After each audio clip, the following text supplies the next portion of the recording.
Fishman Island takes everything that One Piece was doing really well in Marineford and wipes its whole ass with it. Alright dude, it wasn't that bad. In fact, I go one step further and say it was pretty good, maybe even a masterpiece. But before you leave your nasty comment, let me explain my case and also figure out what it is about this arc that makes people hate it so much. This is why Fishman Island is a masterpiece. Now before I get too knee deep into glazing, I gotta see why this arc is getting so much hate. There are three main points that I see brought up in the Fishman Island arc debate. The first one being Sanji is too much of a simp. Alright, I get it. Sanji is kind of obnoxious in the arc's beginning because of his countless nosebleeds, but I don't get why people are giving him so much crap for this. His character has been the exact same for the past 500 episodes. Another defense I'll give my boy Sanji is he was stuck in this hairy ladyboy island for 2 years, and the sight of a post-time skip Nami and Robin are making him go a little too crazy. But can you blame him? Sanji has also talked many times about his love for mermaids, and here he is arriving at the home of the mermaids after not seeing a woman for 2 years. It is still kind of hard to watch at times, but I don't feel like this bit was drug out as much as people claim.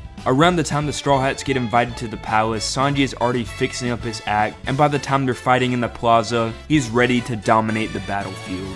The second point I see brought up pretty often is that Horty Jones is a weak and boring villain. To be honest with you, and I'm not just saying this to be a contrarian, Horty felt like a really cool boss to me. Arlong was my favorite villain in the East Blue Saga, and now I get to see an even stronger Arlong on drugs. At first he seems like this very put together, planned out guy, but by the end the facade is dropped and he turns into this absolute maniac that kind of reminds me of the Joker. Not to mention how terrifying this guy actually is. To those saying this guy is weak or tripping, Luffy got injured pretty badly when they were fighting underwater, and you can't tell me this fight didn't put you on the edge of your seat. The pills he takes also helps him to stay a lot on Luffy's level, because I will admit he doesn't feel way stronger than some of the past villains. But I also think this arc was just trying to showcase how strong the Straw Hats have gotten since they've trained, and I feel like Horty was a good in-between bad guy. I don't really get the stuff about him being boring either. Sure, it was kind of dumb when he didn't really have a real reason for wanting to kill all the humans, but it also makes him interesting at the same time. He's carrying on a grudge held by the past Fishman, and was essentially brainwashed and indoctrinated since childhood. So overall, Horty is not the worst villain in all of One Piece. That title would go to Buggy the Clown. Moving on to the last negative point I see brought up about Fishman Island is the pacing is bad and the island isn't really developed. First off, the pacing. Yes, some parts are kind of dragged out, like the fighting in the plaza, but other than that, I don't really think anything was too terribly dragged out, but this is coming from someone who is a fan of Skypiea. Most of the stuff in this arc felt more or less straight to the point. For example, the backstory on why the Fishmen hate the humans, which was only a short 3 episodes, and Luffy's fight with Horty only added up to around 1 full episode of content across several episodes. The point I will give the haters credit is about the island feeling underdeveloped. Fishman Island was an arc that has been hyped up since Enies Lobby, which was around 200 episodes ago, so when the Straw Hats finally arrive, I'm expecting this to be a pretty cool island. But by the end of the arc, I realized we saw basically none of it. So we see the Mermaid Beach area where the Straw Hats crash land, this rich neighborhood where Papa Goo lives, then the Ryugu Palace, Sea Forest, and then they head straight to the plaza to fight. And that's pretty much it. We also see the Fishman District and a few towns in flashbacks, but overall this felt like nothing for One Piece. Take an arc like Alabasta for example. Throughout the arc, the crew travels across the entire desert kingdom, and we basically see everything it has to offer. While in Fishman Island, we only see around 5% of it, if I had to say a number. But enough with the negative stuff, it's time to gush about all the positive stuff to outweigh all the bad. And no better place to start off than talking about the lore drop in this arc. Holy crap. First off, Joy Boy is mentioned for the first time when Robin read the poneglyph.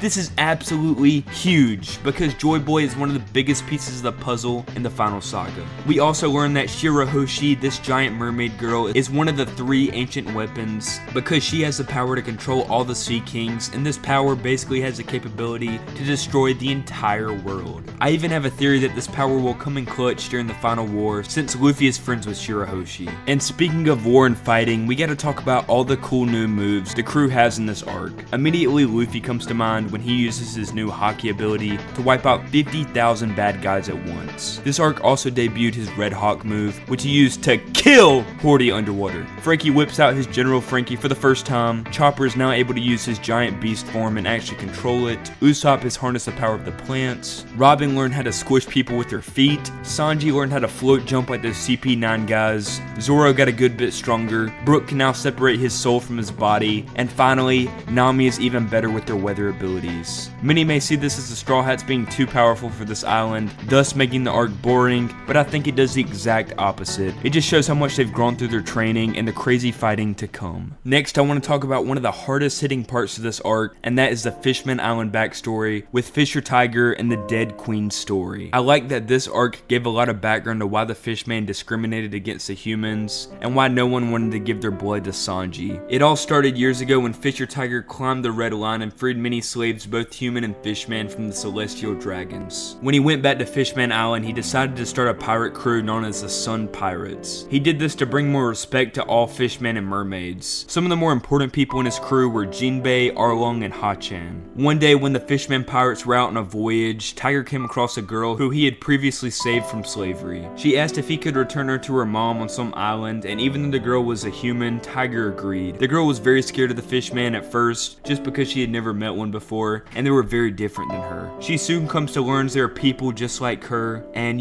they're all equal. When the Sun Pirates finally arrived at the girl's island, Tiger walks her up to her village. Even though the girl wanted him to stay and meet everyone, Fisher declined because many of the humans hated Fishman. The girl's mom ran out and gave her a big hug, and Tiger was watching this heartwarming moment. When the other people of the village noticed him, they were giving him these nasty looks, so he then decided to head back to the ship, but was then stopped by the Marines. Some little snitch in the village reported that Tiger was there, and he got shot many times. Jinbei and Arlong were able to get him back where he was on the brink of death. They stole a Marine ship and found Tiger's blood type, which they could give him to save his life. He refused because he didn't want to stain his blood with the humans. He had a new level of hate because of how they treated him, which is why the humans and the Fishmans don't share blood today. And this incident is what fueled Arlong's hate even more towards the humans. Meanwhile, while the Sun Pirates are off on their voyages, the Queen is trying to find a different approach to find peace for Fishman and humans. She wants to be on the surface with the humans, and she gets all these signatures for years and years, and convinces people that hate will never solve anything, and to not pass down a grudge from generation to generation. When the Queen announces she has enough signatures, there's an attack from someone who burns all the papers and even shoots the Queen. The Queen's dying words to her kids are that no matter who did this, don't be angry with them and don't hold a grudge. Nothing will ever be solved through hatred. Pretty chilling moment if you ask me. Now it's time for the plot twist. The one who shot the Queen was Horty, and he then framed a human as doing the crime. And Horty actually later admits the humans had never done anything wrong to him. He had just always heard they were bad, so he just internalized that hatred.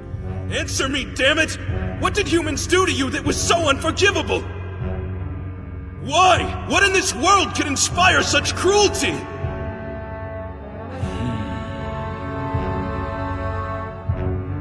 Not one damn thing.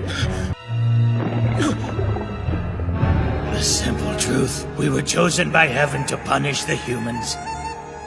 That is our purpose. So you can't tell me an arc with drama like that ain't good. It just hits, man. And when everything is said and done, Jinbei and Luffy share their blood, like the reuniting of humans and Fishman. It's just so good. Finally, I got two more mini points I'd like to add. First off, there was a lot of tension when the Noah started falling on Fishman Island. This boat is half the size of the entire country, and if it landed, it would kill everyone, and at that point, Horty would be satisfied. I don't get how someone could find this boring anyway. Stop that thing! Straw Hat! Luffy then uses his elephant move to start crushing the ship. There's blood everywhere, Luffy is screaming, and everyone is praying that they won't die. Dude, I was literally edging, I was on the edge of my seat the entire time. Then when all hope seems lost, the Sea Kings come out of nowhere to save the day because Shirahoshi had unlocked her power. This is what finally solidified it for me that this is a masterclass arc. And now my last point on why Fishman Island is a masterpiece is how it established Luffy's rivalry with Big Mom. So Big Mom had this factory in the island that got destroyed during Horty's raid, and when the Big Mom generals came to pick up the candy, the country had none of it to give to Big Mom. but they did have some candy that survived the attack from Horty, but that was given to Luffy during the celebration banquet. The fishmen begged for some more time to make the candy, and the general said if they don't have the candy by tomorrow, the island will be destroyed. Then Luffy comes walking up and is like, yeah, that candy was so good from that factory, I can't believe I ate all of it. The general guys are in shock, and they call Big Mom to explain the situation. Luffy then takes the phone and talks to her instead, and basically tells her too bad he ate all the candy, and everyone is frozen in fear. Luffy then tells Big Mom he's gonna kick her ass in the new world, and that's why Luffy is a freaking Sigma. In the meantime, Luffy gives the generals all the treasure the king gave them to buy the island some more time to make some more candy. This little interaction right here made me very excited for the new world and the characters to come. And yeah, that was my glazing of Fishman Island. I feel like most people who hate on this arc are just hopping on a bandwagon, and I wanted to use this video to give Fishman Island a greater name. I also want to say I really like Moist Critical, but his take on this arc, quite frankly, sucks. So yeah, that's it for me today. Thank you all so much for watching, and I love you guys.